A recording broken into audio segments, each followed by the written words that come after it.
Vasudevaya. Om Namo Bhagavate Vasudevaya. So yesterday we were introducing you to the topic of the Srimad-Bhagavatam. 昨天向你们大家来引介进入这个圣典博伽瓦坛。Srimad-Bhagavatam is considered the cream of all the Vedic literature. 圣典博伽瓦坛被认为是所有的伟达经典的精髓。And it was compiled by Srila Vyasadeva in his mature realization. 这是在圣比亚斯 David 在他领悟的成熟阶段的时候所编纂出来的。So we were explaining how the Srimad-Bhagavatam begins with the invocation of 3 verses. 我们介绍了圣典博伽瓦坛以3个诗节，就是吉祥的召唤祈祷来开始。So here you can see on the screen, the slide is showing the very first verse of the Srimad-Bhagavatam. 所以我们投影片上看到的就是圣典博伽瓦坛的第1个诗节。It's a longer verse. 这是相当算起来是比较长的一个诗节。So we'll look at some of the important points which are mentioned here in this verse. 我们在这里面看一些他提出来的一些重要点。So it begins with the mantra which we chanted just now, Om Namo Bhagavate Vasudevaya. In other words, I offer my obeisances unto the Supreme Personality of Godhead Vasudeva. 所以是这样的开始 ，Om Namo Bhagavate Vasudevaya， 就是说首先呢，我向至尊主Vasudevaya来顶拜。So Srila Vyasadeva, meaning the author of the Srimad-Bhagavatam, he is explaining to us what is Krishna. 所以圣 Vyasa-Dev 就是第1个字那里说到的，就是这个圣典博伽瓦坛的编纂者，他是 Krishna 的文学化身。So the Srimad-Bhagavatam is to help us to understand who is Krishna, this personality we call this Krishna. 所以圣典博伽瓦坛来帮助我们他解释着谁是 Krishna， 让我们可以来了解 Krishna。Prabhupada says, first of all, let us understand what is Krishna, then we enter into the other information of Krishna. 所以圣帕布帕就告诉我们，首先让我们来了解Krishna 是谁呢？然后让我们来进入Krishna 其他方面的讯息。And then Srila Prabhupada said, our Krishna consciousness movement is against all this rascaldom. 圣帕帕又说，我们的 Krishna 知觉运动呢，是对抗所有的这一些荒唐混蛋无稽之说。Rascaldom means they're presenting Krishna in some other form, not as a person. 那些荒谬之说，指的是说他们呈现出 Krishna 呢，不是一个人格的这样的万能者。So we, meaning the Krishna consciousness movement, we present, here is God. Take His name, take His address also. 那我们呢呈现 Krishna 呢，就是说 Krishna 是神，然后我们来接受他的名字，接受他的形体，接受他的各种品质。So that is so perfect. It is so perfect. 是这么完美的。They are searching after God, and we are giving the name, address, activity, everything, quality, all.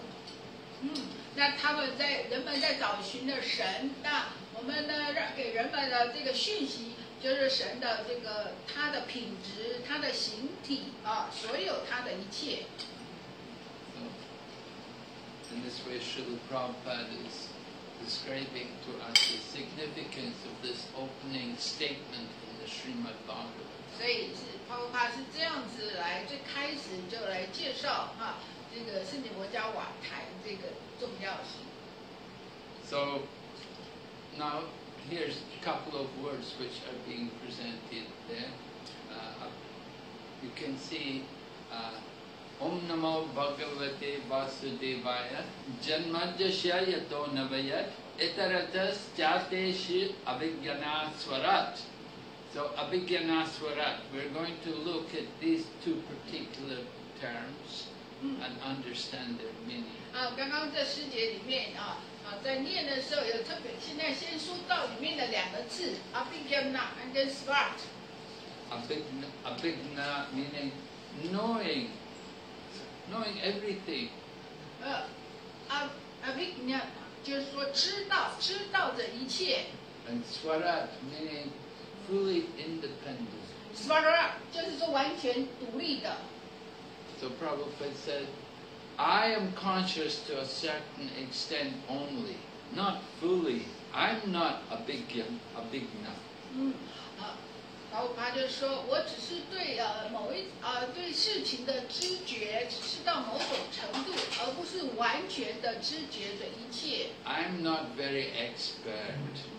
我也不是一个专家这样子。So these are simple truths. 这些都是简单的真理。But these rascals are claiming, I am God. God is not only conscious, He is Abhigyana, very expert. He knows everything. 但是这些混蛋们就宣称自己就是神，然后说，神呢，其实神不只是他有知觉，而且他是全知的，是很专精的。We only know about our own body, the pains and pleasures and pain, whatever we're experiencing through our body.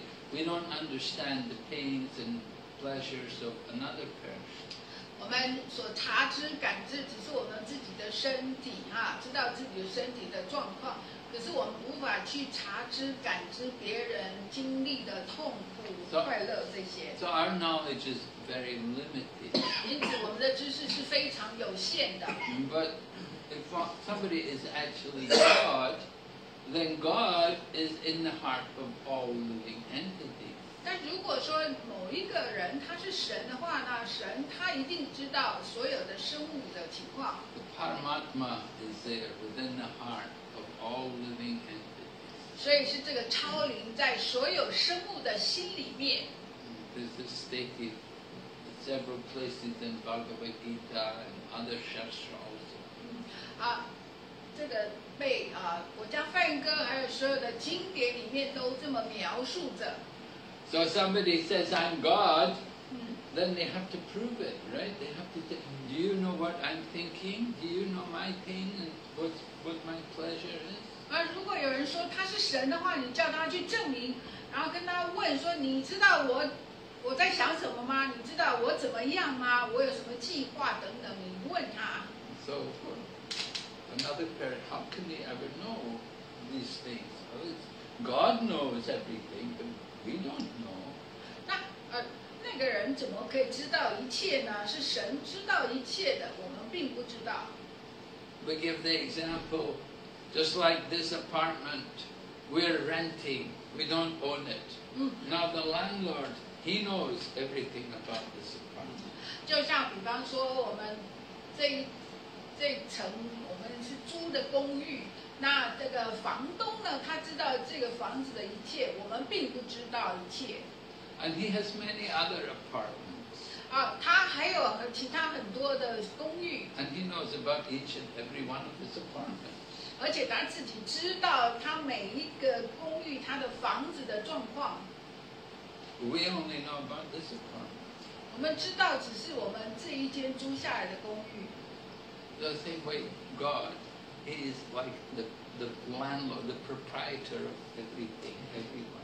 所以同样道理呢，神呢就像是一个房东啦，或是一个地主，拥有者，他知道这里面的一切。So he knows everything. We could say he's omniscient.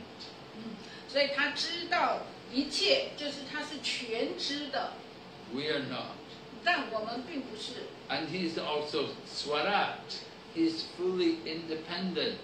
而且他是 Swarat， 就是他是完全独立的。A 是长音 Rat。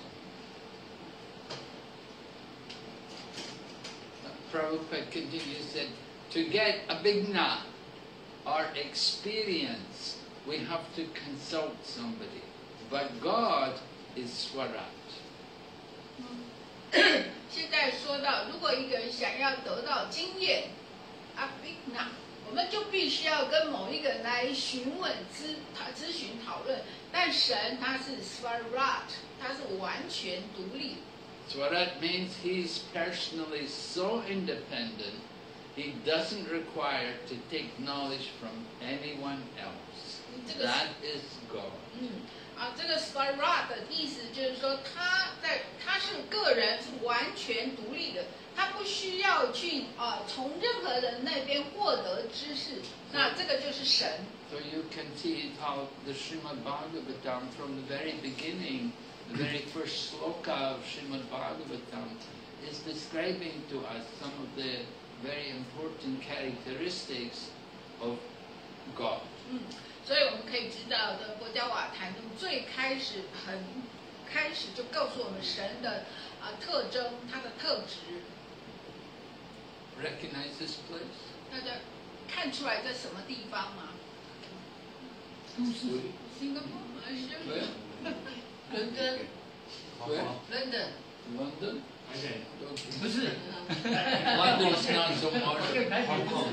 没有这么繁华。 I thought maybe Hong Kong. 可能是香港。 Anyway, we ask you, why does there appear to be reality in the material world? 问就是说，在这个物质世界里，看起来为什么好像是那么真哈？看起来事实就是这样子的样子。 You know, some people like Buddhist philosophy will tell us that the world is not real, everything is illusion. 因为在佛教哲学里面告诉人们说，这个世界是一个虚幻的、不真实的。 But even you know, a mess like this, you know, we understand there's some kind of reality there. 虽然这样一团的也算复杂，也算一团乱，但是我们还认为确实是有一些实际的存在。 And so it's described like this in the first verse. You can see Tejo Vari Mridam Yata Vinimayo. That people are bewildered by the illusory representations of water seen in fire and land seen on water. 所以第一段就是 Tejo Vari Mridam Yata Vinimayo， 就是说。 人们受到幻象能力所迷幻，幻象的代表，就像水在火中见到水，在土地中见到火跟水等等这些现象。Just like if you're in the desert, you want to see water, but just land everywhere, sand. But sometimes there's the illusion that you're actually seeing water there. You think there's water in the desert. Huh?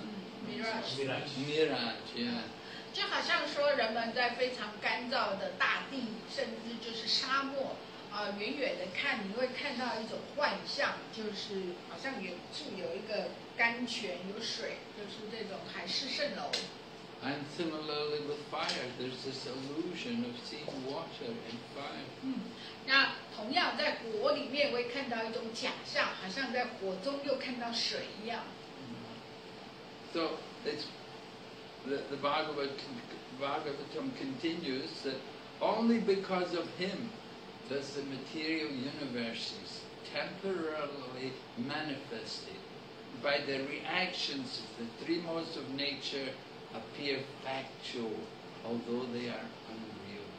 所以在梵歌跟瓦坛里面说到呢，完全是由于他就是至尊主，所以这个这个物质世界短暂的展示着，是由物质三种属性展示，所以看起来像是真实的，虽然它们是不真的。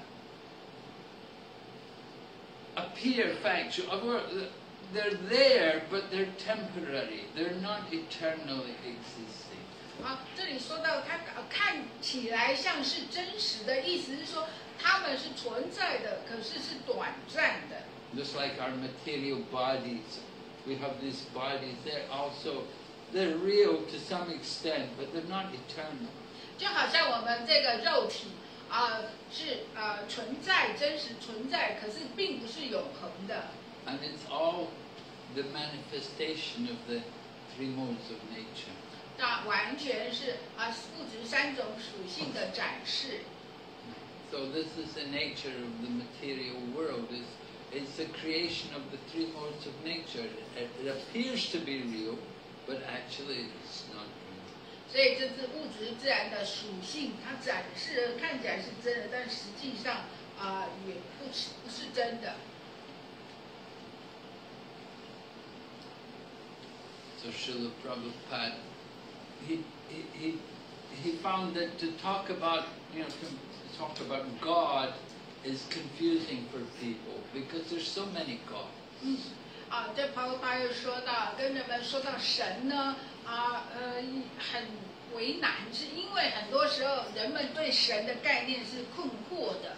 There's Lakshmi, the god of wealth, and Saraswati, there's Indra, the god of rain. There's so many different gods. 所以呢，就有像人们说这个幸运女神啊、财富女神啊、其他的什么神啊等等等。And similarly, the term Bhagavan. Many people may use the name Bhagavan, right? Even in the scriptures, we'll see Lord Brahma sometimes called Bhagavan, Lord Shiva sometimes called Bhagavan, Narada is sometimes Bhagavan. 就是说很多人呢，如果说我们说到神呢是 Bhagavan， 可是很多人却用了自己的名字叫做 Bhagavan， 或者说讲到 Brahma 的时候，也有经典，或是有人说他是 Bhagavan， 或是 Shiva， 或是谁呢是这个 Bhagavan。 And there's so many modern day Bhagavans. 还有现代世界也有很多人是 Bhagavan。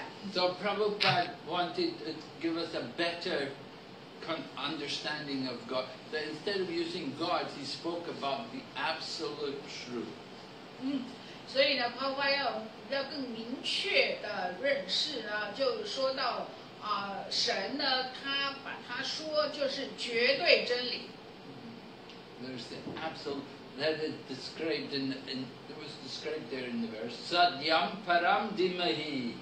Sadyam param, the highest truth, the absolute, supreme truth. Dimahi means I meditate upon that param satyam.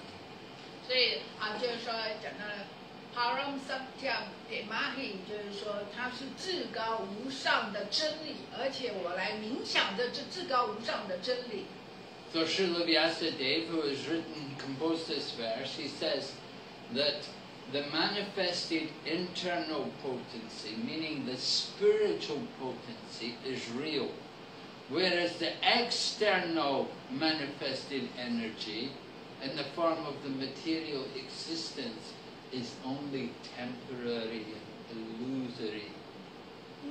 所以像 Vyasadeva 说呢，在这个已经展示的这个内在的能量呢，这个展示的呢是真实的，但是外在的展示呢，只是物质状态的存在，是短暂而且是虚幻的。So when we looked at that terrible picture of all those buildings and skyscrapers, they're not eternal. They won't exist forever. 所以我们看到那一些照片啊，就是那一些摩天大厦啦，整个都市豪华的景观啊，这些呢，并不是永恒的。But there is a creation which is eternal, and that is the internal potency. 但是有这个是有一个永恒的创造，那这个是呢内在的潜能。So like the mirage in the desert. In the desert mirage, there's no actual water, only the appearance of water. Real water somewhere else. 就好像在沙漠里面的海市蜃楼这种幻象，那实际上在沙漠里没有真正的水，那这个水，然后实际上在其他的地方。So this material world and cosmic creation appears real, but reality of which this is but a shadow is in the spiritual world. 所以在展示这个宇宙的创造呢，看起来是真实，但实际上呢，这只不过是一个影子而已，是灵性世界的一个影子。Maybe you've read the Bhagavad Gita. 或许你们都读了国家梵歌吧。So you know chapter number 13 talks about the banyan tree, or chapter 15. 你们知道国家梵歌哪一章讲到这个榕树？ And it describes urva mulam, you know, and the roots are up and the branches are down. 就是我们看这个榕树、柏树就是说它有这个很多的枝干，但是呢，就是根呢倒立出现在空中但是它是分散的才在这个土里面。Like the banyan tree, you know. You see if you go to Zhongjiang town, you can see the banyan trees in the grounds there. They have some banyan trees planted, and they have, you know, many. The branches are going down, the roots are up. 所以如果大家比方说啦，在台北我们去中正纪念堂也会看到这个榕树，那就是说看到它很多的这个气根长出来，可是呢，它根是在上面，那它的枝干这些是往地上这样伸过去。It's like a reflection of a tree.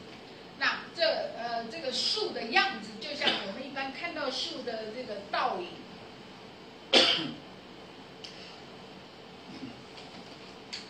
So we see in the reflection of the tree, the branches are down, the root is up. 所以我们看到树的倒影呢，就是说它的根是在上面，但是它的枝叶、枝干是在下面。This material world is like that. It's the shadow, or we could say it's the reflection of the spiritual world. 这个物质世界就是这样子，就像是一个影子，说灵性世界的真实，灵性世界的倒影。Just like if we take you by the legs and hold you upside down, will you feel very comfortable? 就好像我们抓起你的脚，把你倒着这样抓，你会不会觉得舒服？ No, we won't feel very comfortable. 就是把你脚拉起来，然后你头在地上，你会舒服吗？ But we're in that condition. We're in this material world, which is just a shadow or the reflection of the spiritual world. 但是我们在这物质世界上就是这样，就是这个真实的灵性世界的一个倒影而已。 We are trying to enjoy the relative truth. 我们尝试着在享受着这种相对性的真理。 But there's another truth, which is the absolute truth. The absolute truth is in the spiritual sky, not in the material sky. 有一个真实的真理，就是在灵性世界，而不是在物质世界里。 So Prabhupada said, material sky, everything is relative truth. 所以抛发说，在物质天宫，就物质世界的所有一切都是相对真理、相对性的。 Depends on something else. 这相对的意思就是说，一个事情要依赖另外一件其他的事。 Just like you may say, oh, someone is very rich.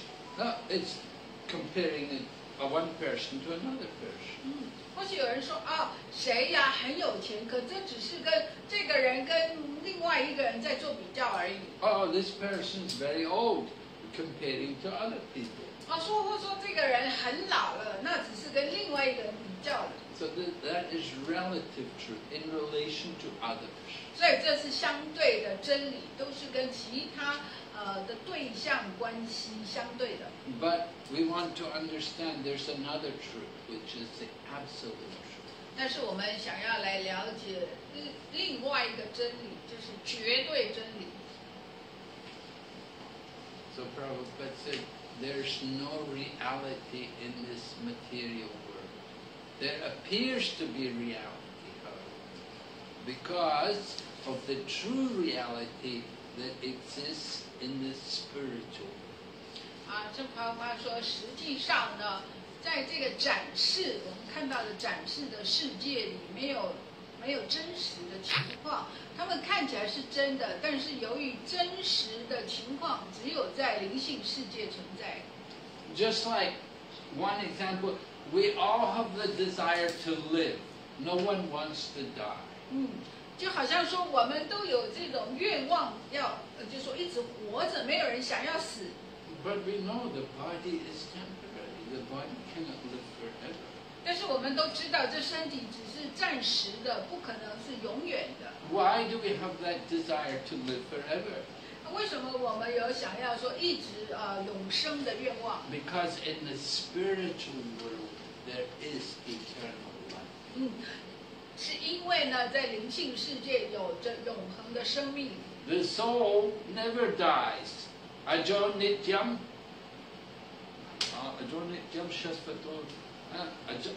What have they got? For the soul there is no birth and no death. Not having once been, does he ever cease to be. He is unborn, eternal, ever existing. He's not slain when the body is slain. 因为呢，灵魂呢是从来不死的，没有生也没有死，不会因为身体的衰退、衰老而衰老衰退。Na jayate mriyate vakadachin, nayam budva bhavitava nabuya. Ajo nityam shasvato yam purano, nahanyate hanyamane sharire. This way Lord Krishna is describing our eternal spiritual nature. 所以是这样子 ，Krishna 在描述着我们的永恒的灵性的本质。So we are thinking this world to be real, but actually the reality is not here; it's in another place. 我们认为呢，这个世界是真实的，但却实际上呢，真实的存在是在另外一个境界，另外一个维度。And we all want happiness. We're trying to enjoy. We're doing many things to get enjoyment. 而我们都想要快乐，我们都在享受着，试着享乐。Because that's the nature of the soul. The nature of the soul is ananda. It's full of bliss and knowledge. 因为呢，是灵魂的本质，灵魂本质就是充满知识，而且全然快乐的。But the problem is we're trying to find the pleasure in the wrong place. We're trying to find the pleasure here in the material world. The real pleasure is in the spiritual world. 这个问题就是我们呢，错误的想要在这个物质世界里面寻找快乐，但是就是说，真正快乐是只有在灵性的世界、灵性的存在。Who wants to go there? 谁想要去到那儿呢？ Interested? 有没有兴趣啊？ Very happy in Taipei. You 我在台北已经够快乐，不想去灵性世界。我在台北已经够乐了，不用再去了。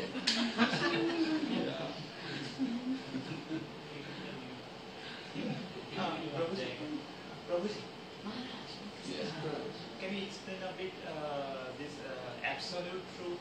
Why all the truths are absolute in spiritual world? Why, like in our material world, as you said, it is relative, like because we are comparing things with other things, and that is not the reality. So that's why it is relative. But can you explain a bit why in spiritual world all the truths are always absolute? Because in the spiritual world, you're talking about the internal potency of Lord Sri Krishna, where Lord Krishna resides. eternally along with all of his pure devotees.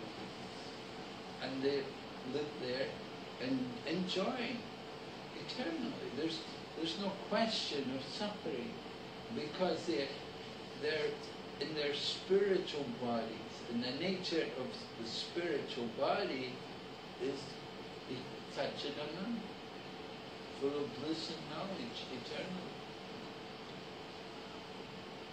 He also wants to know why in the mature world that's a relative means have to depend on other connection. Why or how? Well, when we say something is relative, it's relative to something, right? Relative to something, to some person or some place. Oh, Taipei, the economy is not very good.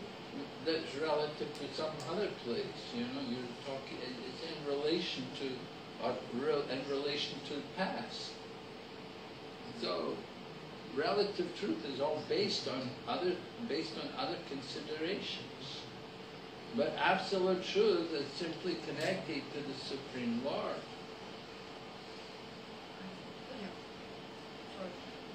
It seems to me that because we are the minute Jiva-Takma, so we are so incapable. God is capable of everything, so we need to depend on the other connection. Well, Can we say like that?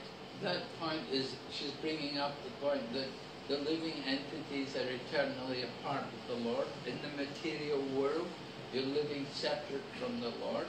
You're independent. We're trying to lord over the material energy. We have the tendency to want to exploit the resources of this world for our own pleasure. But in the spiritual world, everyone is fully Krishna conscious. And everything, every action, every deed is in relation to Krishna. Also, isn't it that in the spiritual world, the thing and the person is the same? Like if we say water, there is no difference between the word water and water. It's the same, so that is absolute in that sense. If you say water, then your thirst is quenched. Can that be said? Can you say like that? It's absolute, means thing. Well, certainly when we say Krishna, there's no difference between Krishna and his name.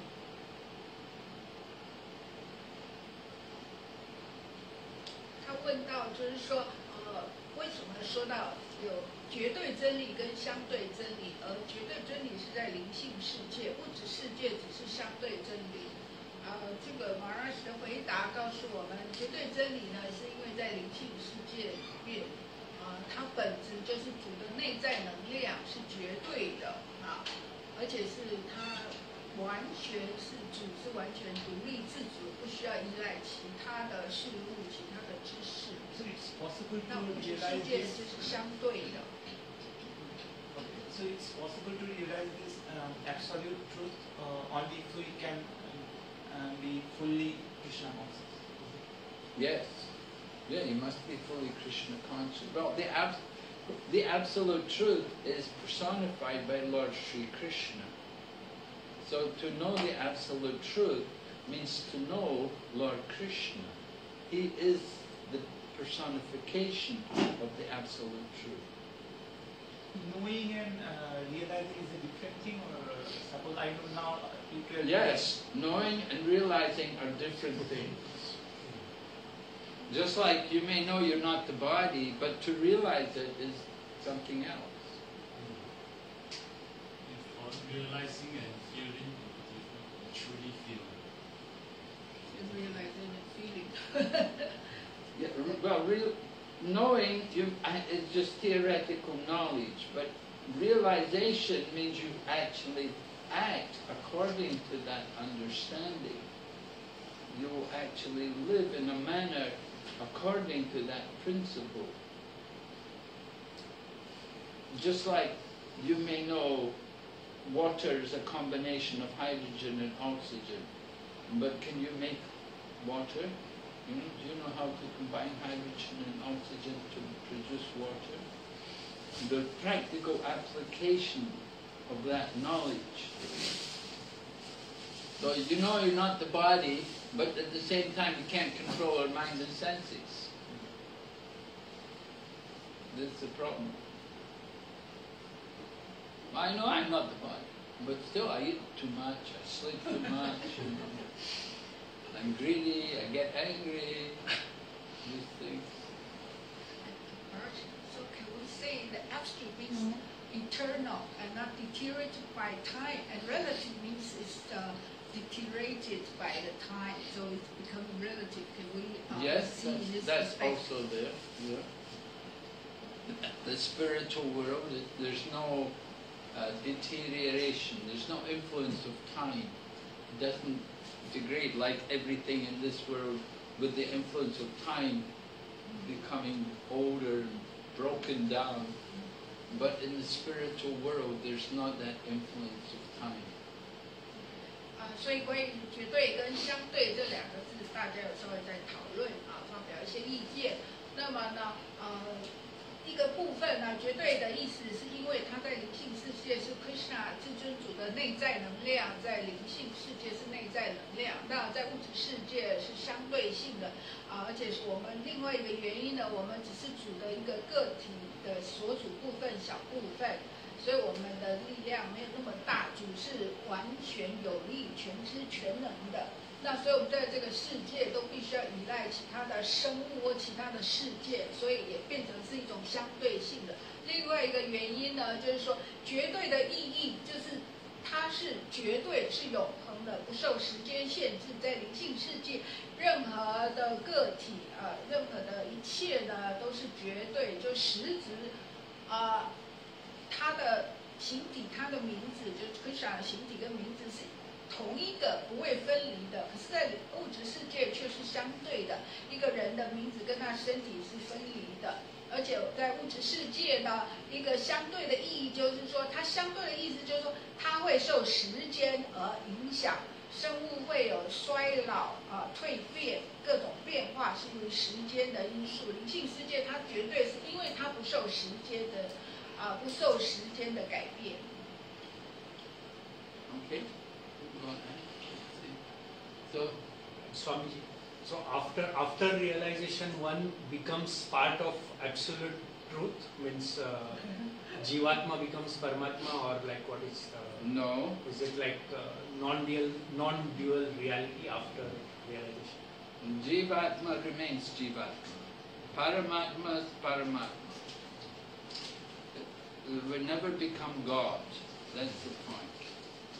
You're saying that we become God, but we never become God. When you go to the spiritual world, into the world of the absolute truth, then there's relationships with the Lord in the mood of service and friendship, many activities together with the Lord. You can know Him and personal, loving exchanges. Because in Vedic literature, many times they mention Aham Brahmasmi, right? So that is what is the meaning of it? Yes, we are soul. So Aham Brahmasmi, I am a soul. But Lord Krishna, the absolute truth, He is Param Brahm. He is the supreme Brahma. We're just tiny sparks of the Brahma. So we're Mami Vamsha Jivalok. We're part and parcel of Him. We have the qualities, but not in the same quantity. 这位先生提到一个问题，就是当我们领悟了、觉悟了之后，是不是个体灵魂会跟超灵融合在一起？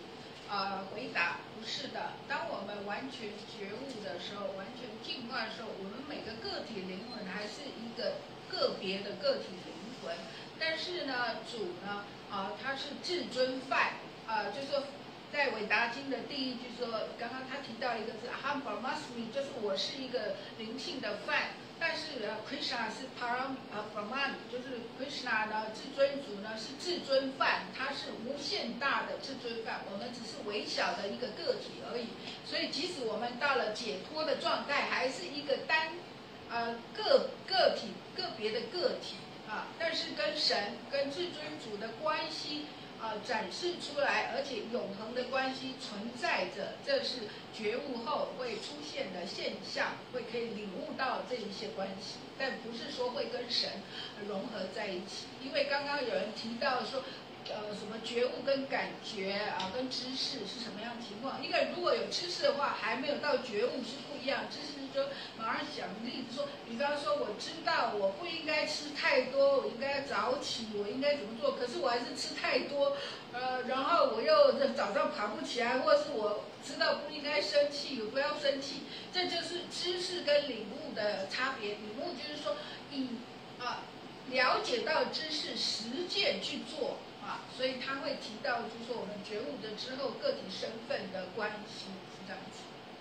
Okay, so moving on to discuss about this absolute and relative truth, one of the acharyas describes it how it gives a perfected meaning to this the material sex life.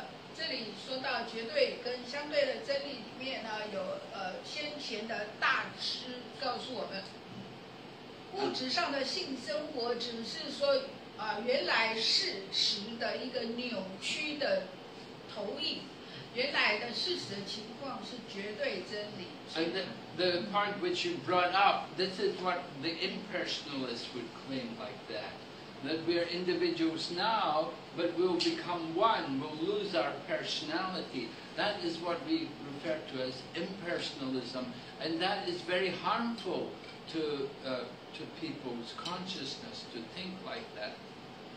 因为刚刚那先生提到这个概念，就是说，如果人得到领悟解脱之后，跟真理或是跟至尊主融合在一起，这是非人格的概念。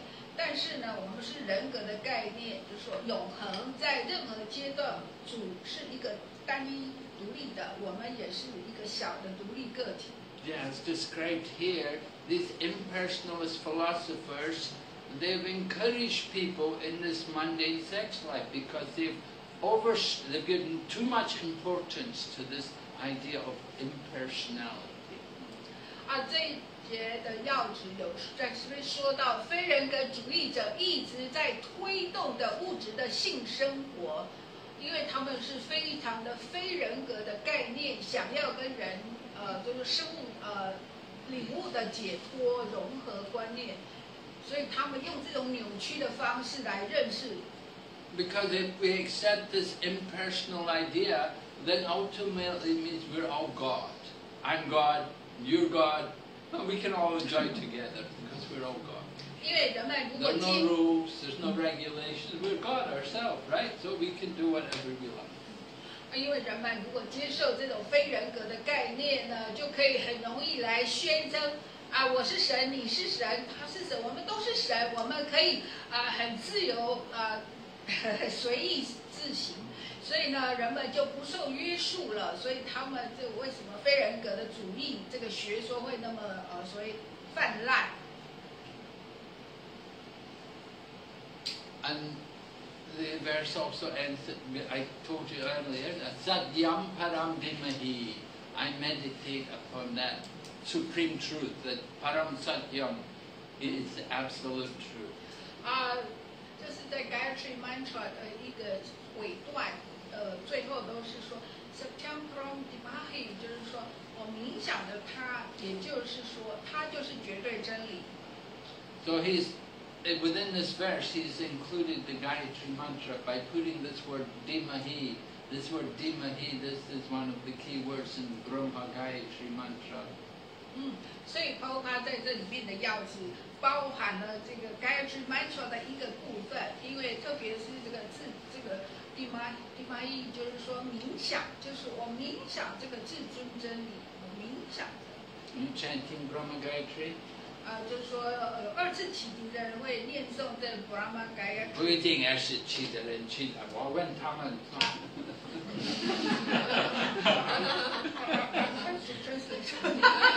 Maybe they don't know English. Are you chanting Brahma Gayatri? No?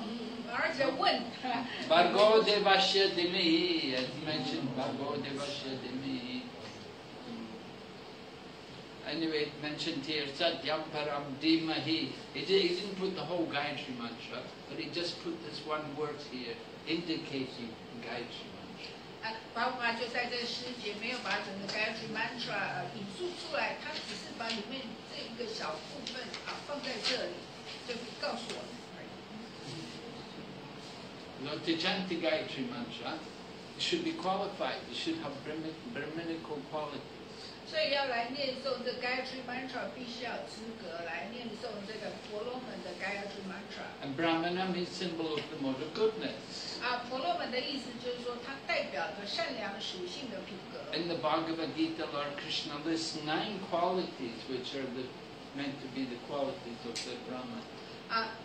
在佛教梵歌里面提到了9项品质呢，应该是婆罗门应该要有的。By chanting the Gayatri mantra, you can understand more, realize the Lord, His name, fame, qualities. 借由念诵 Gayatri mantra， 一个人可能可以更加的领悟到主的品质，还有他的名字、他的名望等等。So the Gayatri mantra is not so important in this age. We give more importance to the chanting of Hare Krishna mantra. Gayatri mantra 在这个年代，不是那么绝对重要。我们强调的就是说，念 Hare Krishna 这 Maha Mantra 是更重要的。But chanting Gayatri mantra helps us to chant Hare Krishna better. So. 但是念诵 Gayatri mantra 可以帮助我们更好的念诵这个 Hare Krishna mantra。Brahminical qualities are things like peacefulness, self-control, austerity. 婆罗门的品质代表就是他是心意平和的、自律的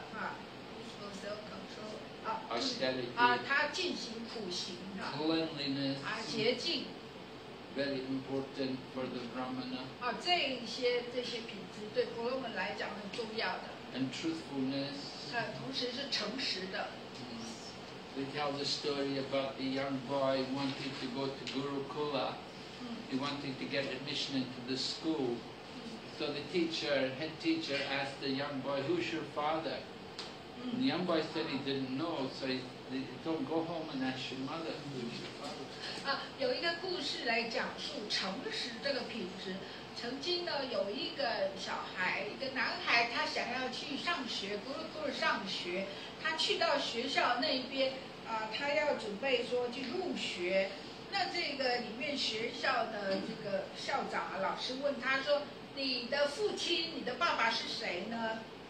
他说不知道。他说那个老师就跟他说：“那你回家去问你的母亲。” So the boy went to his mother. The mother said she didn't know who his father was.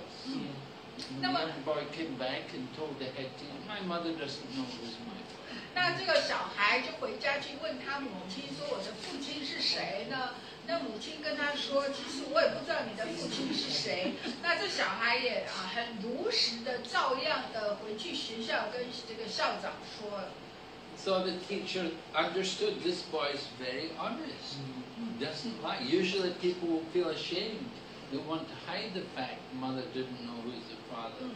But this young boy was so honest that mother didn't know.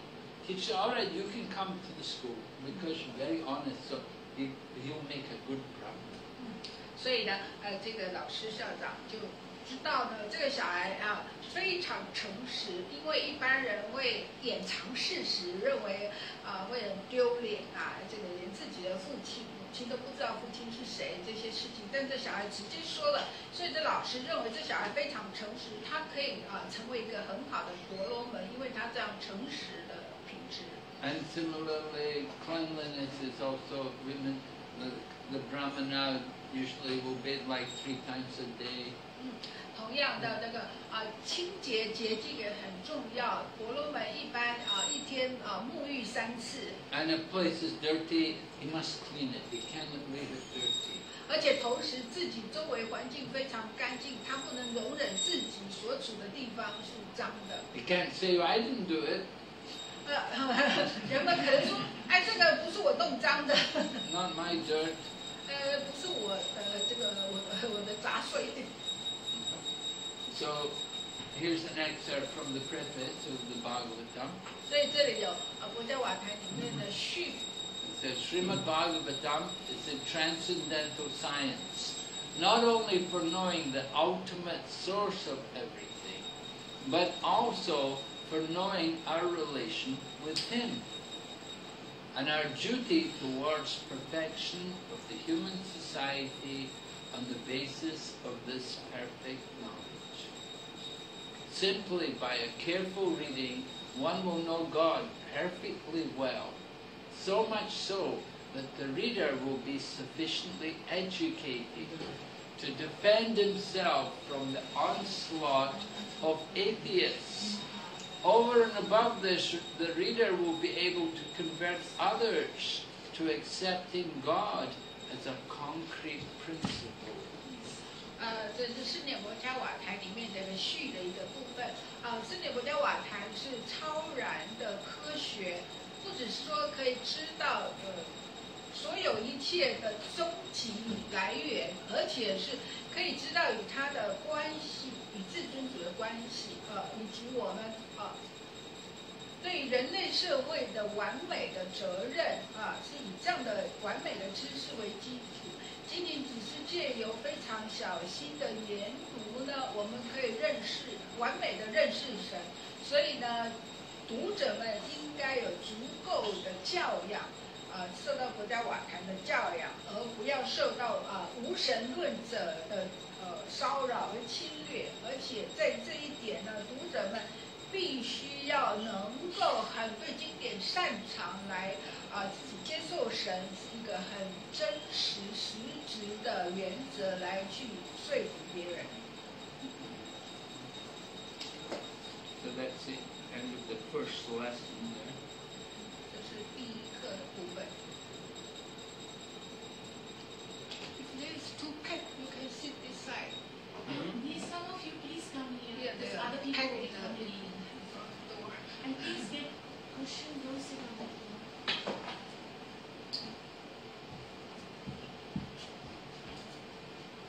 Anyone else want to come here, please?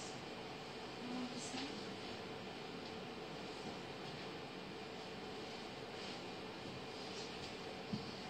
Okay, so we're speaking from the first chapter still. 我们还是在讲在第一篇的第一章。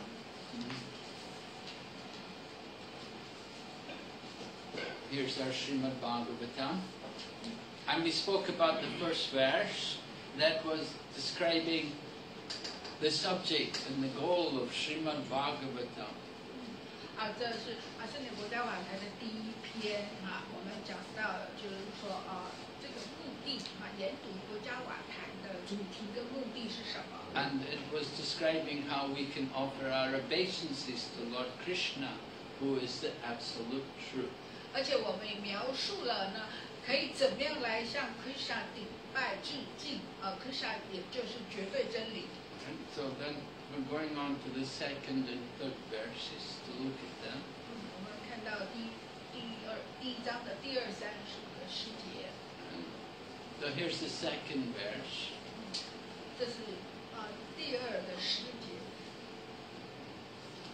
Dharma prajita kaitavo traparamo narmatsaranam satam Vedyam vastavam atravastu shivadam tapat trayon mulanam Srimad-Bhagavate Mahamuni Krite Kimbapare Rishwara Sadyo Riraya Varujyate Takritivi Sushushubis Takshana.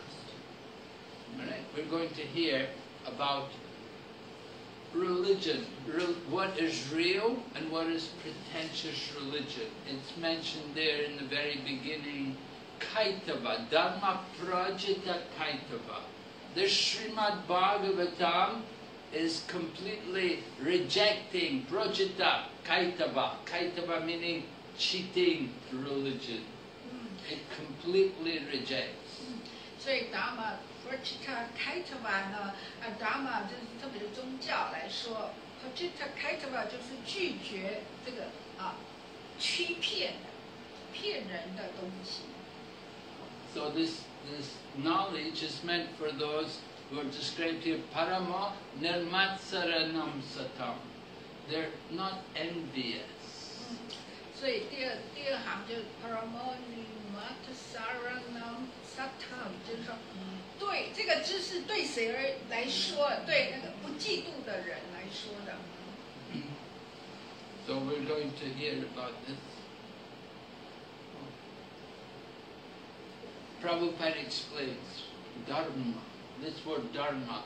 Prabhupada said, just to translate as religion is not really a very fitting description of the word. 所以Prabhupada又这里在告诉我们，达玛这个字，如果只是翻译为宗教的话呢，还不是这样子。But dharma means the real characteristic of something. 达玛的意思说，事物它真正的本质。Just like what is the dharma of sugar?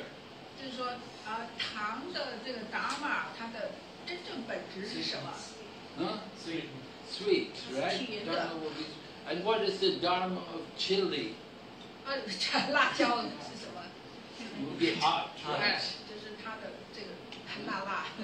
So the same way, the living entity, the jiva, he also has his own nature.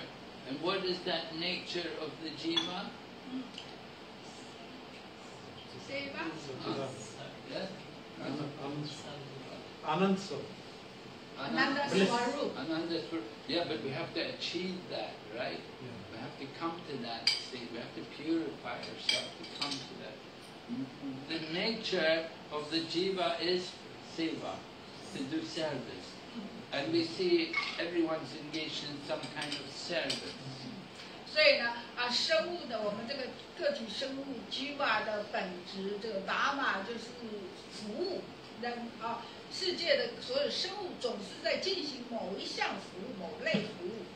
Serve. You see people with the dogs, take the dogs. You know, they have to serve, take the dog for a walk. 你去服务，甚至要服务狗带牵着狗，你要服务它。And the mother, of course, is serving the family. 一个母亲呢，她服务的家庭。The politicians meant to serve the country. 政客们呢，政治家们要服务国家。So here, the characteristic of water. 在这里说到水的本质是什么？ Characteristic, Prabhupada said here is liquid. 所以泡泡告诉我们，也知道了这个水的本质，它是液态的。So the same way, every one of us, we are serving. We have that nature to serve others. 所以我们每一个人呢，本质上也是在服务着其他人。If you're in business, you serve your customers, right? 做生意的人要去服务他的 You 顾 have 客 to。do business, you serve your clients. And 做生意的要服务顾客。 so here, the Srimad-Bhagavatam is describing that it rejects cheating service. 所以在这里，国家瓦坛告诉我们要拒绝欺骗的这一切。Means cheating, kaitava means cheating, which is not dharma. 开塔玛的意思就是欺骗，那这不是达玛，不是一个生物的本质。It's not the characteristic. 不是生物的特征。 The characteristic is, I am eternally servant of God. 生物的品格就是说，我是神的永恒的仆人。 But instead of giving service to God, I'm serving the dog. 所以本来要服务的神，现在在服务的狗。 So, when this kind of dharma, this kind of Kaitava Dharma, that is not discussed in Srimad-Bhagavatam. 所以像这一类的品格特征呢，就不会在佛教瓦坛里面来讨论。Just like you go to the temple and you pray to the God, you say, "Oh Bhagavan, I love you." 就好像你去庙里跟神祈祷说：“哦，巴格曼，我爱你。” But all the time we're thinking, "Give me the money." 但是你心里一直想说：“给我钱，你给我钱。” So is that love? 这是爱吗？ Child comes to the father, "Oh Pitaji, I love you." 去到爸爸面前说：“爸爸，我爱你。” 爸爸给我钱呐、So that is Kaitava Dharma. 这就是开特巴达嘛。So 骗人的事情。 that is not to be encouraged. That kind of love and devotion is not encouraged. 所以那一类的爱啊，或是那种奉献啊，是不被鼓励的。 The Srimad-Bhagavatam rejects all these kind of cheating religion. 所以圣典佛家瓦坛完全拒绝所有这些欺骗性质的活动。 It's there in every religion. Whether you talk about Hindu or Christian or Muslim, you find it everywhere. The people that they may be religious, but they have their motives. They have some material motive want to get from God. 所以呢，这是很普遍，在所有宗教里面都有，不管你是基督教啦、回教啦、摩门教啦、道教什么，通通有人们就是带着一些动机去到那儿去做所谓的宗教活动。Give me a nice wife and a home all by the sea. Om Chai Chagadisha. 去到神的面前跟神祈祷说：“给我一个漂亮美好的老婆，给我很好的房子，在海边的房子啊！哦，神啊，万岁啊！你是最光荣的。”这个地小人。 So they use this word projita, meaning completely rejecting these. 在这里的这个中间这个字呢 ，projita 就是说完全的拒绝，完全拒绝这些骗人的事。 So long as we have some material desire, then our devotion is not pure. 只要我们有一丝一毫的物质欲望，我们的奉献就不是纯洁，的。So this Srimad-Bhagavatam is presenting to us what is the highest truth. 所以这个佛教瓦坛呈现出什么是最高的真理。 Prabhupada describes here a religiosity in the shape of fruitive work is directly a method of gross sense gratification. In other words, to practice religion, if we're practicing religion just simply to get something for our own self, this is just sense gratification. 所以这个第一句的前半部就是说，宗教如果是以果报活动的形式进行的话，它只是一个很直接的一个粗糙感官享乐的一个方式。 And on the other hand, somebody may be cultivating spiritual knowledge with the idea to become one, just like our Prabhu here mentioned to us, with the idea of becoming one. So this is also sense gratification, but it's a subtle sense gratification. 所以在另外一个部分呢，如果就像有人说呢，培养知识呢，要跟神合而为一呢，这也是一种感官享乐，但是是轻微的。So, in Bhagavad Dharma, all of these kind of cheating religions are rejected. 所以在佛教范的这个本质呢，Bhagavad Dharma 是完全拒绝所有各种这个骗人的、欺骗的情况。So Bhagavad Dharma is about giving up all material desires and also giving up the desire to become one with the Supreme. 所以巴格巴达玛呢，这个就是说要放弃这个物质欲望，而且要放弃说与主融而为一的这种欲望。Prabhupada continues, he said, often when one is baffled in the pursuit of sense, he takes to salvation, tries to become one with the Lord. 所以彭巴又说，如果一个人在感官享乐挫败的时候，他就会去试着在努力成为跟神合而为一。所以所有结果呢，这只是都不同形式的感官享乐。In other words, somebody was trying to make it in the material world. He was trying maybe to become rich or to become a big man in material. Couldn't make it. He got defeated. Wasn't successful. So he may turn to the idea to try to become one. 就是说就像有人在物质世界想要努力的变得富有啦，变得出名啦，有地位，可是挫败了，所以他换一个方式，他就努力的想要说进行到达跟神合二为一的境况。So both methods, both material desire to get material thing and to get spiritual liberation, the idea of becoming, it's all sense-driven.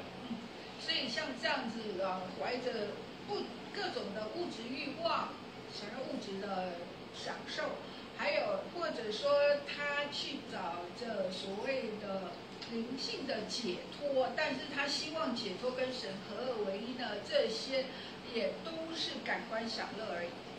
But with Srimad-Bhagavatam, teaching Bhagavad Dharma, this is a transcendental religion, and this is a function of the soul. 在国家这边说到 Bhagavad Dharma 呢，这个国家犯的这个职责呢，就是说是超然的宗教，而且是生物的永恒的功能。So Srimad-Bhagavatam is distinguishing for us what is real religion and what is pretentious religion. 所以圣典国家瓦坛非常清楚的把真正的宗教跟伪装的宗教清楚的分界出来。Actually, there's only one religion. 实际上是只有一个宗教而已。We may think, no, Christian, Hindu, Muslim. No, these are all different names.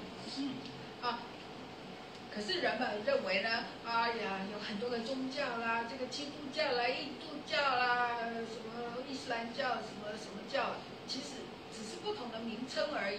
There's actually only one, because there's only one God, there's only one religion. 因为只有一个神，所以是一个宗教。So we would call that Sanatana, eternal religion. 所以我们称这个是 Sanatana Dharma， 是永恒的宗教。Yeah. Regarding the last slide, it was said that the goal of becoming the one in the spiritual world is also a sense gratification. I thought in the Bhagavad Gita it was said that the ultimate goal is to bring getting liberated from this material world and become one with the God. So isn't it the same thing? Why is it then this becoming one is called as a sense gratification? Well, we have to understand there's another way in which you become one. You become one by service. Just like we give the example in the family, the father and the son are one because their interest is the family. They work together for the family. We could say father and son are one. But the father is an individual, the son is an individual. They keep their individuality, although they have oneness in interest. So the same way the living entity and the Supreme Lord, they have oneness in interest. 他问到到，就是说为什么那种要与神合而为一的这种概念算感官享乐，因为他以前所知道的，就是说我们在进行宗教程序，想要得到解脱，然后跟神所谓合而为一，但是有人这么说，可是现在又说这种合而为一是感官享乐，所以他想要了解更深入。马尔回答就是说，有一个方式可以跟神合而为一，是一个例子，就好像说，一个父亲跟孩子，他们在一个情况是一，他们想要他们一起的努力但是他们父亲跟这个孩子永远是个别的个体，个别独立的个体，但是他们有同样的目标，同样的精神来进行他们的事业等等。这种时候是他们在一的情况，他们的精神是合而为一，但不是说身体这种融合而为一那种非人格的一。So when Bhagavad Gita speaks about oneness, we can understand it in that sense, because earlier Lord Krishna has already explained about the eternal individuality of all living entities. 法家梵歌里面说到这个一，这个是这样，因为Krishna 在佛家梵歌在讲到这个一灵性的一这个品质之前，有讲到生物的独立个体性跟至尊主的独立。Krishna said in the very beginning to Arjuna, "Never was there a time when I did not exist, nor you, nor all the kings, everybody. We're all eternally individual." Krishna 在佛家梵歌的最开始就说的，从来没有任何时刻，你或是他，或是这些国王，或是我，从来没有人不曾存在过。所有的一切生物永恒都是一直存在的。Now there is a condition of merging into the oneness, the impersonal aspect of the Supreme. 那现在有一个条件，这样的制约，就是说怎么样所谓融入这个非人格这个融入范里面。You enter into the oneness of the Brahman. There are no activities and there's no variety. 就是说，如果一个个体灵魂融入范里面的话呢，在范的境界这个阶段是没有活动，而且没有任何的种类的分化，都完全一样。Simply the feeling of oneness, in being one in the light. 在那个存在状态，那种合而为一的状态，只是一种感觉，它是跟这个一体这样的而已。So it's not a very satisfying condition, and the persons who entered into that condition, they will remain there for some time, and after some time they'll become bored, and they'll become anxious for it, because the nature of the soul is to have activities and to have relationships. We long for that, and if you deny that, then you'll just become frustrated. After some time, the souls may merge into the Brahman, then they come back to the material world. 所以呢，如果到了梵的境界，融入梵这个阶段呢，它只是暂时的停在那里，不上不下。但是在那里，因为只有这微微的感觉，我是跟这个是一体的，可是那边没有任何的变化，没有任何的活动，只能待一段时间，因为灵魂的本质是活动的，不可能都不动，所以在那边久了，待在那儿，他会很无聊，所以他会想要去活动。那一般呢，他就会再降下来，在其他的层次里面进行活动。So this is what happens to those endeavoring transcendentalists who don't know about the practice of Bhagavad Dharma and devotional activities. They simply want to stop everything. They negate everything. See no evil, see nothing, don't hear anything, don't speak anything. They stop everything. It's not the goal. It's not it's artificial, and so they cannot maintain that forever, and then after some time they come back to the material world. 很多的追求解脱的人，很多在灵修人，因为没有这样的知识，他们就认为他们要得到解脱，所以不应该去看物质世界的状况，不应该听物质世界的东西，然后不应该去接触物质世界的什么，然后只有这唯一的情况，但是到了这个饭的时候，又不知道在上层是怎么样。After that， 的东西所以他们就否定一切的状态的存在这种非人格的状态。后来他也不能待太久，无聊了，没有活动，所以他又降下来物质世界，继续进行各种物质的活动。And usually they'll take up some kind of welfare activity. They'll maybe open a school or make a hospital or have a children's home, something like that. 那一些从饭阶段已经到达饭的阶段的这一些个体灵魂，在降到物质世界的人，他们一般也不会那么低落，但是大部分会做一些慈善公益啊，开医院啊、孤儿院啊，或是各种的慈善的这一些行为活动。There's one Buddhist monk here in Taipei. He opened a museum. He did great austerities for many years, fasting. And then after all, then he came back. He opened a museum of world religions.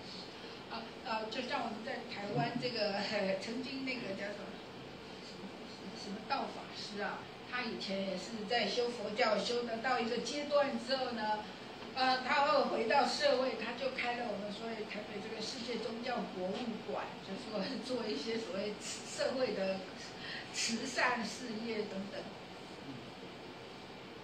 And they say there, the religion with the most number of people is Hindus. They agree. They said that like that.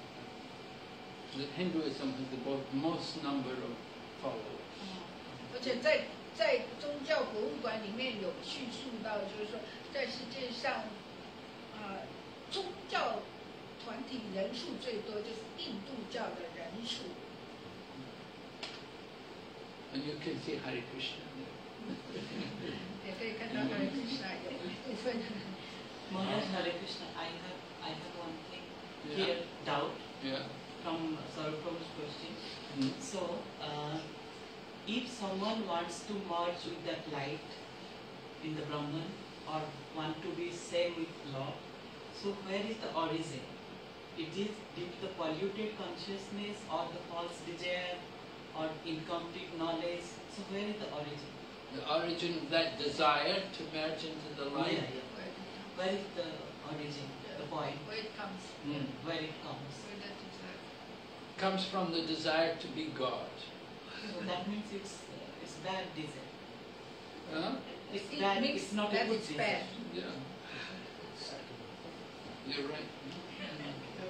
他在问的。So we are not in complete knowledge. The knowledge is incomplete.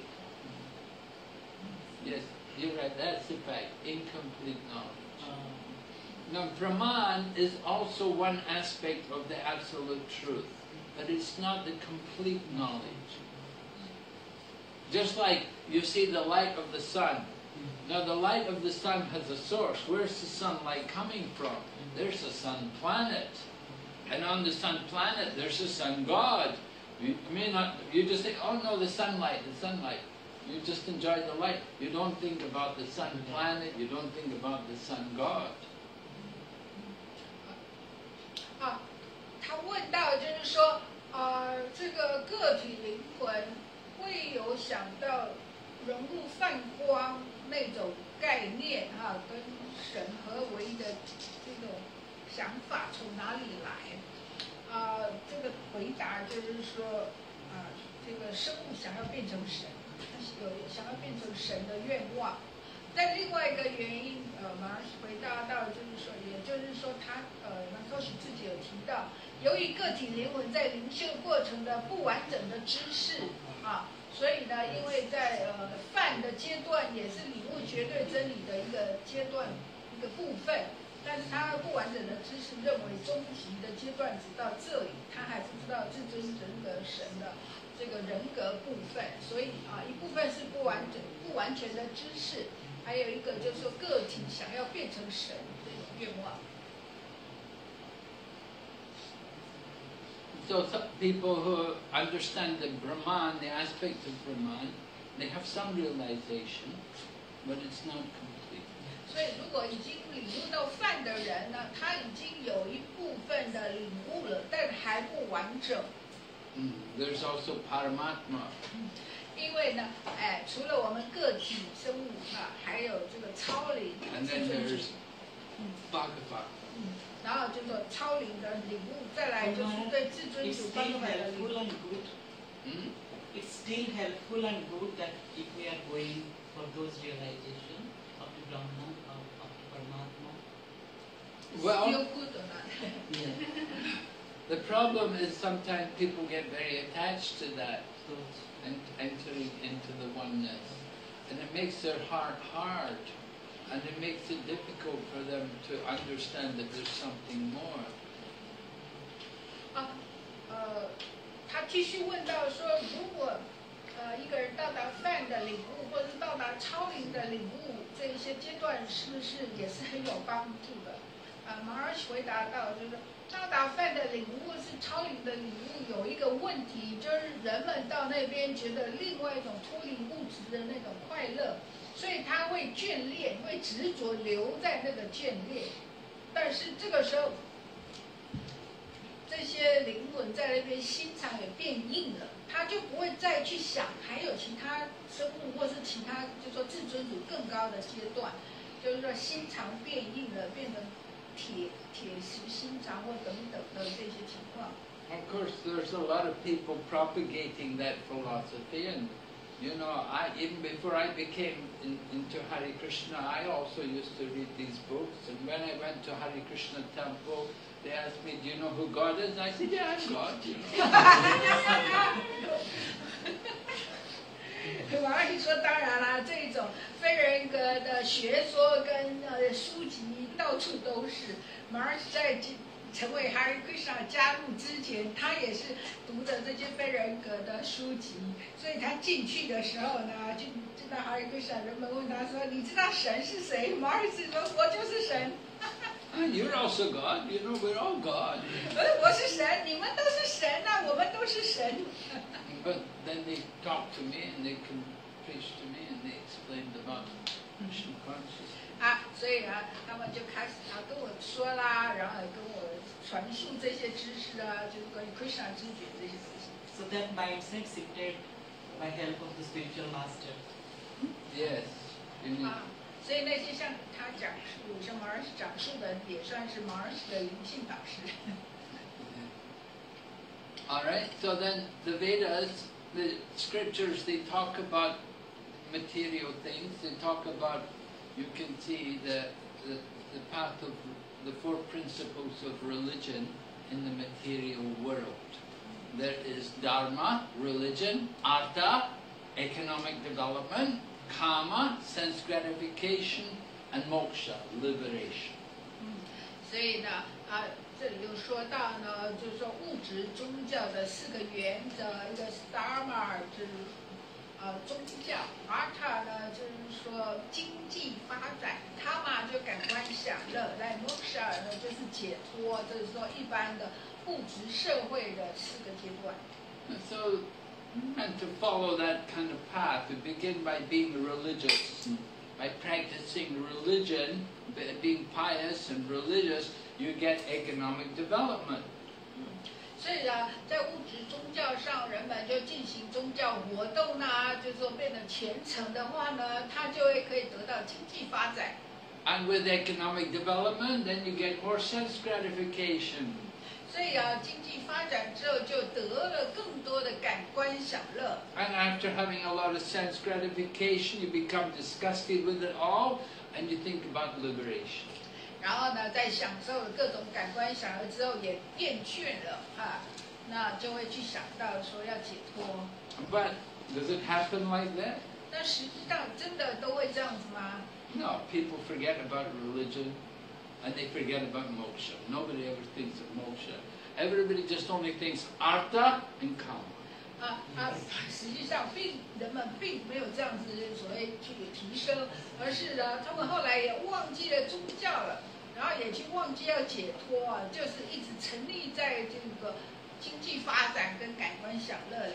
But the scriptures, the real religious principles, they talk about these things. There are 4 things. But everybody just thinks only economic development. They only want these 2. Nobody ever thinks about liberation. 那么，其实真正的宗教是应该谈论这4项的，但是呢，人们就不去管真正宗教，一直就是说认为呢，只是个经济发展跟感官享乐，那也不用去想说解脱。You can see like the first people, the people went from Europe to America. They were pious, religious people, you know, and they went there to America. They built their churches, and you could see the church was in the center of the town, you know. But over the years, you know, how it's all changed. 就我们看历史来说呢，像那欧洲人，他们去到美洲的时候，最开始的时候，这些都是很虔诚的欧洲人去到美洲呢，就是说在当地各个城镇中心盖教堂啊，这个叫教会聚会啊，但是后来你看现在渐渐都已经荒漠了。What's in the center of the town now, you know, is shopping mall, cinema, casino. 现在的这个所谓城市中心是什么？不是购物中心，或者就电影院，再来就是赌场等等。Actually, these 4 things are therefore not to be encouraged. Srimad-Bhagavatam doesn't encourage. 即便是这4项呢，国家瓦坛也不鼓励。Because this is more in the line of cheating religious. 因为这4项也比较倾向是骗人的宗教。The Srimad-Bhagavatam is to teach us how to develop our love for Krishna, God. 圣典国家瓦坛只是在教导我们怎样培养对神的爱。That is the goal of life. 这个对神的爱是生命的目标，生命的宗旨。Not just to think about economic development, liberation. 不是只想着所谓经济发展啊，或是解脱。So Srila Prabhupada is saying, others also, the so-called religious system, they also think like that. Not only the Vedas, the other religious, they also think like that. And Prabhupada gives the example, the Christians, they go to church and they pray, oh God, give us our daily bread. So this bread supplying business is like that. God supplies the bread and we eat and enjoy. 所以在国家瓦坛的邀请包括讲课曾经说过，其他的情况也是，他们所谓的宗教系统是这么想着。那一些基督教人士，他们去到教堂跟神说：“神啊，给我们每日的粮食，给我们面包。”那这个供应面包的生意就是这样子的，就神只是在提供我们面包，然后我们去吃，我们享受着。And we even see how the communists propagated their philosophy to the people. They told the people, "We go to your church and pray to God, ask Him to give you bread." And so they all went to church and they prayed to God, "Oh, give us bread." And then they said, "Well, did the God give you bread?" And they said, "No, not yet." So the communists said, "We will give you bread. Bring the bread." And then the people all thought, "Oh, communism is greater than God. We should all become." 所以共产主义呢，他们是用这一点来攻击社会。他们就对那些人说，对那些基督教徒说：“哎，你们去跟神，去教堂跟神祈祷，说要神给你食物，给你面包。你们有没有得到？有没有面包啊？”他们说没有。那这个共产主义说：“共产主义者就说，好吧，那你们来我们这里，我们会给你们面包，给你们粮食，然后他们就去，他们自己就准备好，然后就给这些人这些面包，所以把这些人这样吸引过来。But the people were not intelligent enough to ask, "Who gave you the bread?" 但是人们不够聪明，没有去问，没有去想说，哎，你们得到的这个面包跟粮食是谁给你的？ Who gave you the wheat? Who gave you the heat to cook the bread? It all comes from God. 啊，谁给你这个麦子来做面包？谁给你这个火来这个烤面包？那这个麦子的粮食啊，这个要烹饪的火啊，都是神提供的。 So Hindu also Prabhupada said, Hindu may also pray to God, oh, I'm very poor, give me money, oh, I'm sick, cure my disease. So everywhere, some motive in religion. 那同样的，那些印度教的系统，有一些人是这样：神啊，给我一点钱吧，我好穷哦。神啊，我生病很厉害啊，给我这些钱啊。所以很多人知道，宗教行为都带着物质动机。 But devotional service is about being pure in heart. 那奉爱服务啊，奉献服务说的是心灵的纯洁、纯净、纯洁。 No material desire. 啊，就是没有物质欲望。 Akama sarvakamo va moksha kama udaradi tivrena bhakti yogena yajeta purusham. Even you do have material desires, still you can worship Krishna. 是这样去说的。即便一个人有物质欲望，还是可以崇拜 Krishna。 And Krishna will help us to gradually purify. 那 Krishna 会帮助我们使我们渐渐的被净化。 And Krishna can also fulfill your desires. 而 Krishna 当然可以来满足你的欲望。 Krishna will consider if this is actually good for you. Krishna 会去考虑这些是不是对你真的好。 But Srimad-Bhagavatam is about devotion to Krishna. 而国家瓦坛所关切的就是对 Krishna 的奉爱。 Not about fulfilling your material desires. 而不是关于怎么样满足你的物质欲望。 Okay, any question? 任何问题可以要提问的。 Any more questions, Prabhu? 所以我想问一下。 Maharaj, I have one question. Yeah. Related to chanting, as you mentioned, Gayatri and Hare Krishna Mantra. Yeah. So, we know that in this age of Kali, all the mantra, we are not that much pure to chant the mantra and get the benefit from the mantra.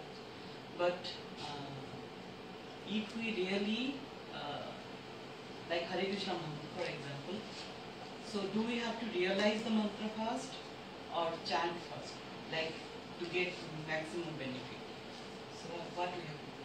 Well, first of all, anybody can chant Hare Krishna mantra.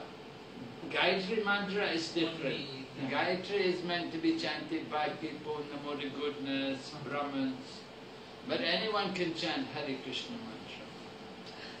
他在问到就是说刚刚有提到的 Gayatri mantra， 那么呢，我们一般说到这个 Hare Krishna mantra， 这两者有什么可以让我们多知道一点或什么分别？那因为呢，我们还没有那么纯洁来念诵 mantra， 即便 Hare Krishna mantra， 我们也还没有那么纯洁，我们是不是应该先有一些领悟再来念诵？马尔回答到就是说，任何人都可以来念诵 Hare Krishna mantra。 那么呢 ，Gayatri mantra 需要是所谓有婆罗门品格的，就是善良属性的人，这样子来念诵的。 But as far as your question goes about do we have to understand the mantra, realize the mantra, not required. You don't know the language, even our pronunciation may not be very. What is important is the feeling, the attitude in which we chant. 关于你提到就是说，如果念诵 mantra 的，是应该先有一些领悟或知识这不绝对的，即便你的发音你不懂得这语言，你的发音或者说你这个 mantra 完全译不了解，但是呢，要去还是都可以念诵。重点在于一个人的心态，他的态度。Yes, that feeling from the heart. We have to chant with real feeling that we're calling to Krishna. Krishna is a person and we are calling his name. 就是我们心中的感情。因为 Krishna 是实在存在的人，虽然他的名字我们念出来他的名字，但是实质存在，所以就是说我们要用那种有感情来真的对一个人来说，对他来念诵。So of course, if you understand more, of course, of the language or the theology behind the holy name, the chanting, then it can also help you to get more benefit. 当然啦，如果你对于这个圣名的知识有知识，或更多的知识，或是对他神学的背景等等的，都很好，都会更有帮助。But there are 10 offenses in the chanting of the holy name. 在念诵这个 Krishna 的圣名有10项冒犯，必须避免。Most important is when we chant, it shouldn't be mechanically, but we should chant with proper attention. 最重要的就是说，我们不能机械化的去念诵，必须要用心的念诵跟聆听。You can chant anytime, any place. 在任何时候、任何地方都可以念诵。You may not be purified, you may haven't bathed or what, doesn't matter. 或者说你当时的处在状况还没有净化，或是你那时候还没有沐浴那个没关系。所以如果只有念在心里跟念出来，它有差别。Memory and really change it out. Well, sound. Well, the important thing is that you're chanting with attention, that you have to hear the holy name. 重点是你要专心专注，你念的时候有听到你念诵圣名的声音，至少自己听得到。那如果在心里就听，因为如果有些场合好像会不是很念出来。No, chanting in the mind not so recommended. 推荐只是心理上。Because the mind is unstable. 因为我们的心意非常不稳。Mind will wander. 心意本来就是到处徘徊。Because maybe in some ways I cannot chant. Well, of course, okay, you cannot chant. 如果在有一些场合不能念出来，那当然是可以。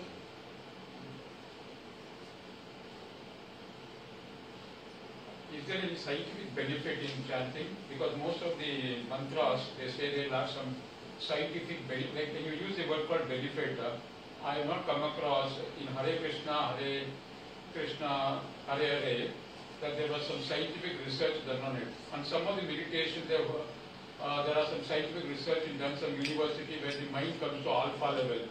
Because if you are telling about benefit, I just want to know what is the benefit a person will get. It will bring you to the mode of goodness. Okay. That research is being done.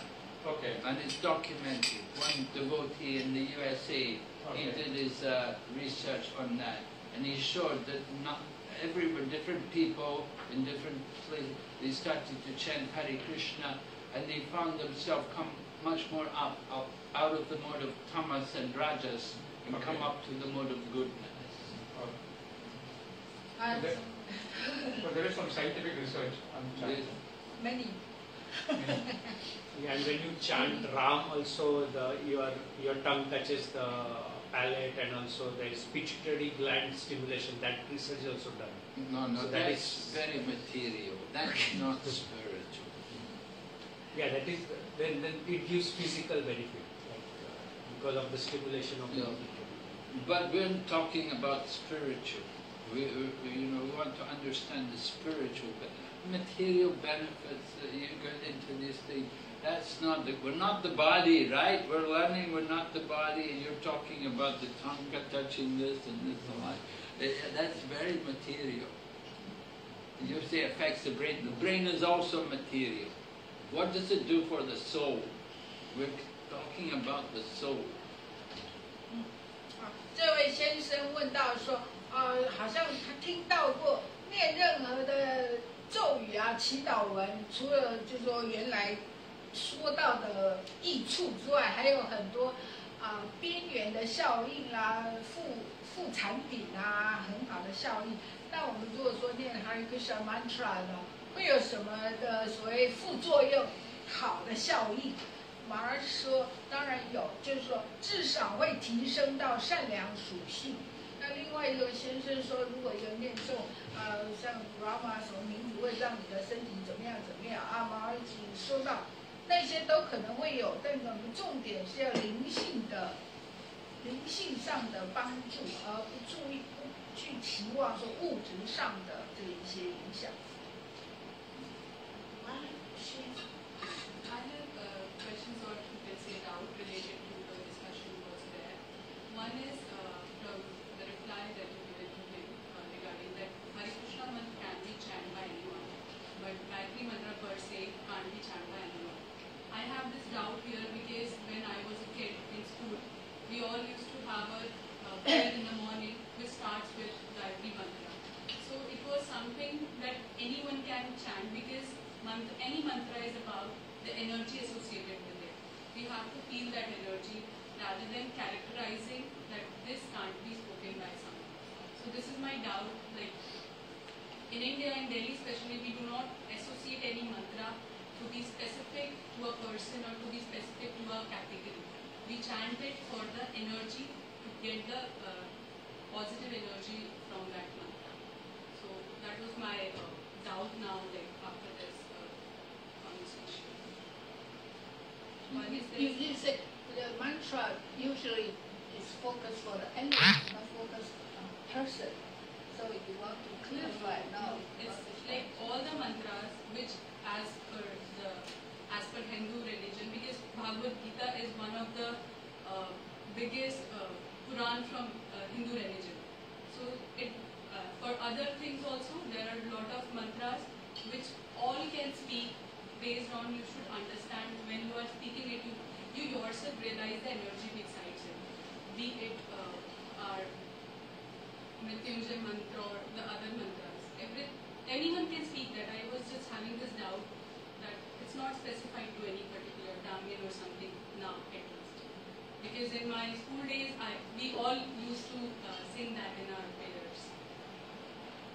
Yes. I don't. You want to translate? Maybe speak.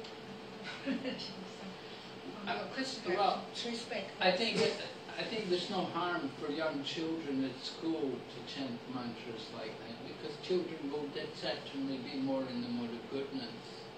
You know, they're not going to be sinful people, are they? They're not taking any intoxication, and they're not going having illicit sex and things like that. You know, the young children, the young people at school generally would be much more in the mode of goodness. And it sounds like your school was also promoting the mode of goodness by having chanting of mantras and chanting the Gayatri mantra. And like, I believe... You just sit here, otherwise too far, I have to try to... Sorry.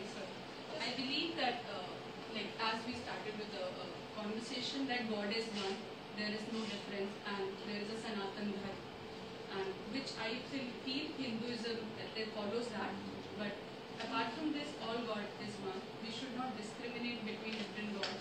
They might be worshipping in different forms, but the energy is same. So it's like, should we differentiate between like fulfilling of desires? No God is going to give us the bread or something related, but they're going to give us a guidance. For when we chant Hare Krishna, when we are in like we are feeling very lonely or anything that is not positive for us, we chant Hare Krishna mantra, and then we get that energy in us to, and they give us a guidance in form of their maybe the verses that we read. It is a guidance, I feel that, and that guidance would help me to get my whatever desire is there. So this is my question: what should we focus on? And because no God is going to give us bread and butter, but they give us a guidance. So what aspect we should follow? like going to pray to get something, or to understand the energies behind that, to guide, to take it as a guidance?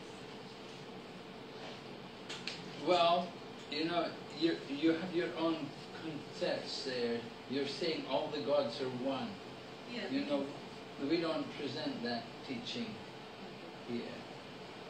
Rather, we explain that there are many gods, but there's one supreme God over everyone. You see?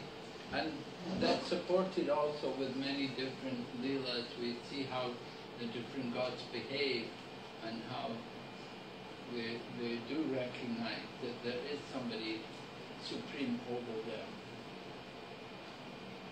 So how do we approach God? As I said, we have material desires. Okay, you can still worship God if you have your material desires. You should worship God. And if you have some particular things you want, you should understand, however, that's not the highest. As we're explaining here tonight, there's that material motivation there. You know, if a man says to you, I love you, but where's your money?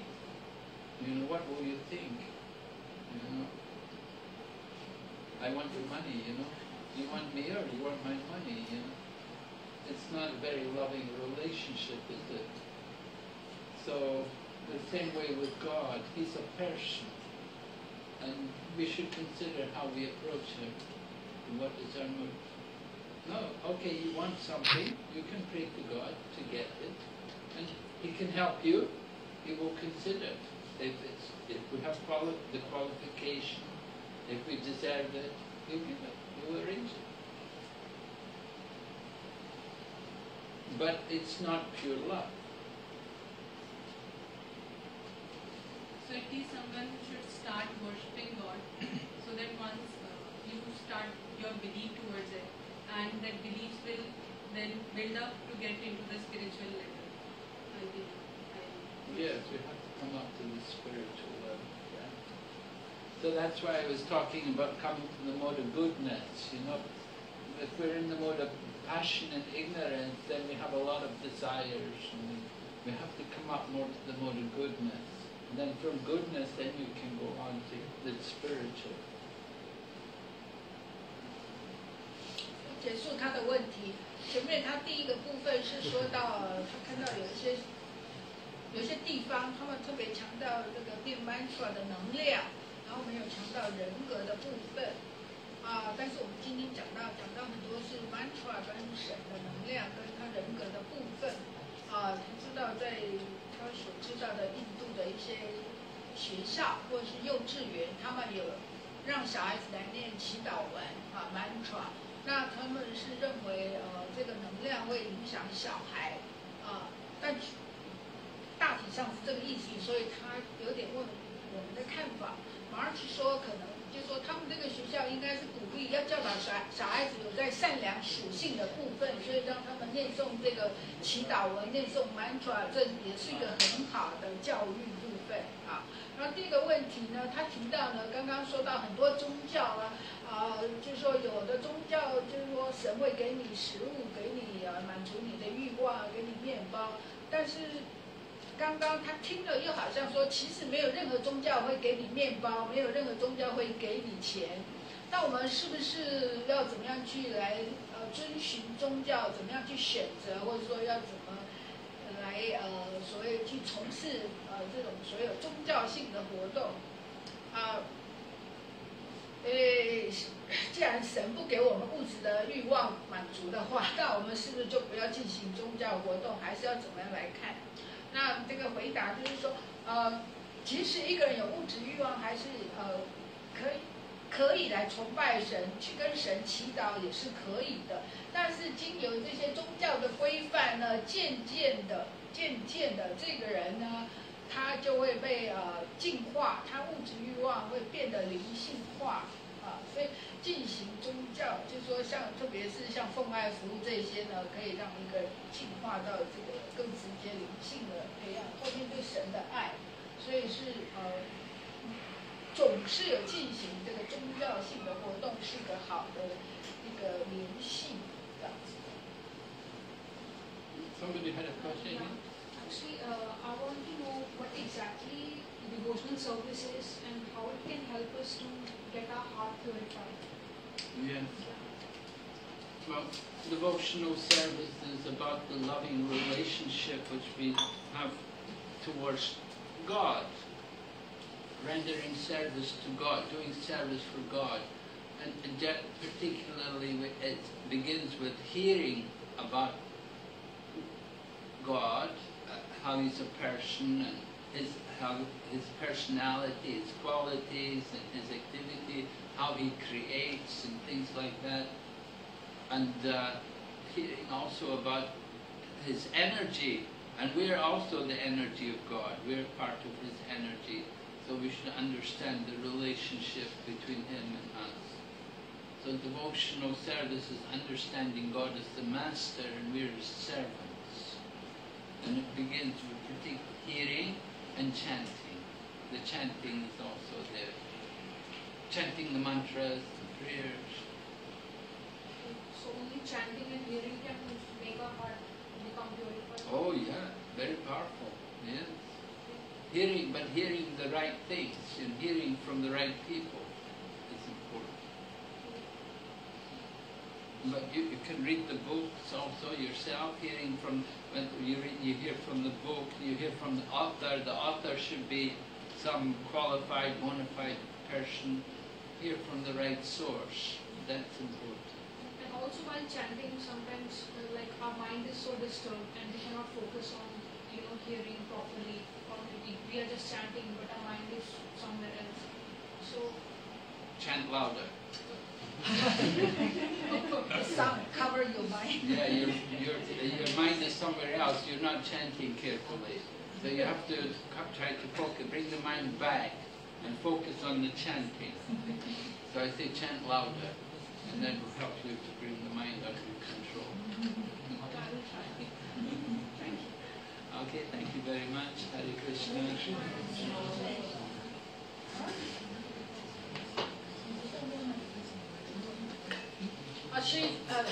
他刚刚问到，就是说我们怎么样在奉爱服务得到净化嘛？而且就是说，在奉爱服务呢是很有力量的，在奉爱服务呢，我们练习各种细节程序，然后也练习到Krishna是主人，我们是仆人，然后在奉爱里面，我们也学习到很多知识等等。然后他就说，如果我们心意很困扰的时候，有时候在念诵心意不定。那我们老师回答，念大声一点，让这个念诵的声音可以盖过你心意的状态。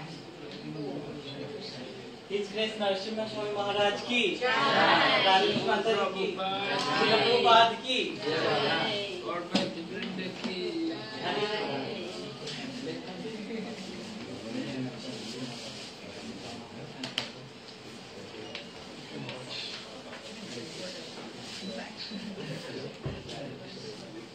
How's your son?